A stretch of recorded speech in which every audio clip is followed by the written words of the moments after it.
consacré à la littérature et vous venez nous parler du festival Maghreb et Orient.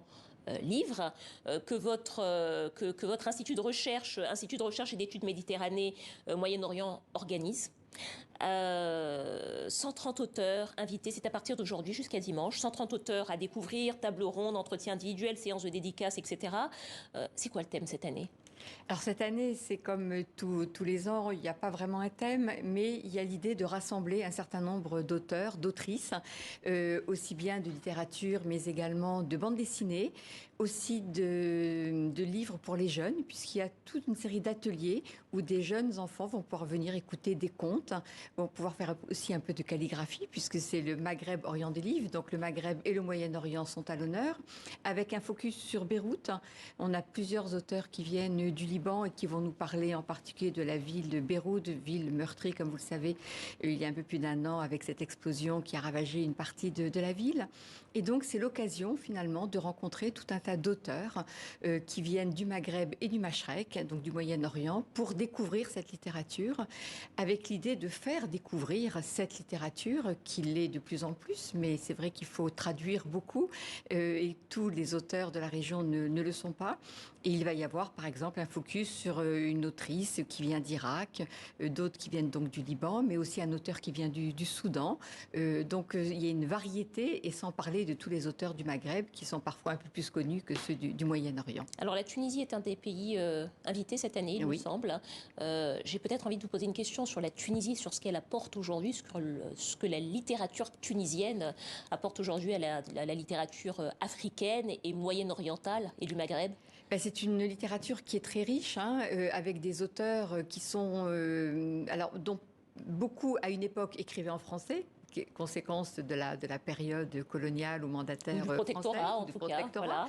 Voilà. Donc il y a une littérature en français, il y a de plus en plus une littérature en arabe, et c'est vrai qu'il y a une volonté aujourd'hui de traduire cette littérature pour la rendre beaucoup plus accessible, et c'est une littérature qui peut faire la jonction aussi entre l'Afrique, entre l'Orient, l'Occident, avec cette particularité aussi de ce petit pays qui est entouré de pays plus compliqués, qui déstabilise en partie cette petite Tunisie.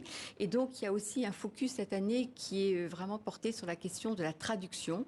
Et c'est vrai que les instituts français dans la région aident à ces projets de traduction. Et l'IREMO, par exemple, donc l'institut dont je suis la vice-présidente, a un gros projet européen qui s'appelle Leïla et qui consiste justement à favoriser avec d'autres partenaires, avec des partenaires tunisiens en particulier, de pouvoir amener cette littérature de cette région de la rive sud de la Méditerranée et de la rendre accessible à travers des travaux de traduction, en particulier avec cette association qui est à Arles et qui est très engagée dans ces travaux de traduction. De traduction. Alors, je ne résiste pas à l'envie de me tourner vers vous, Gladys. On parle de traduction, vous en avez parlé aussi, parce que vous avez parlé des langues en évoquant Gungi wa Thiong'o.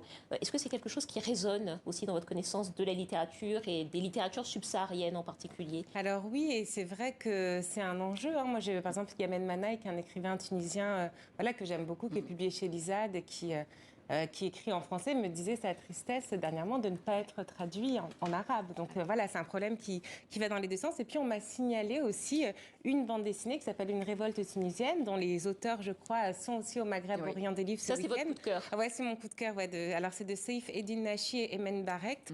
Et c'est vraiment une bande dessinée qui est écrite en arabe, qui a été traduite en France, donc grâce à une maison d'édition qui s'appelle Alif Bata, qui est basée à Marseille.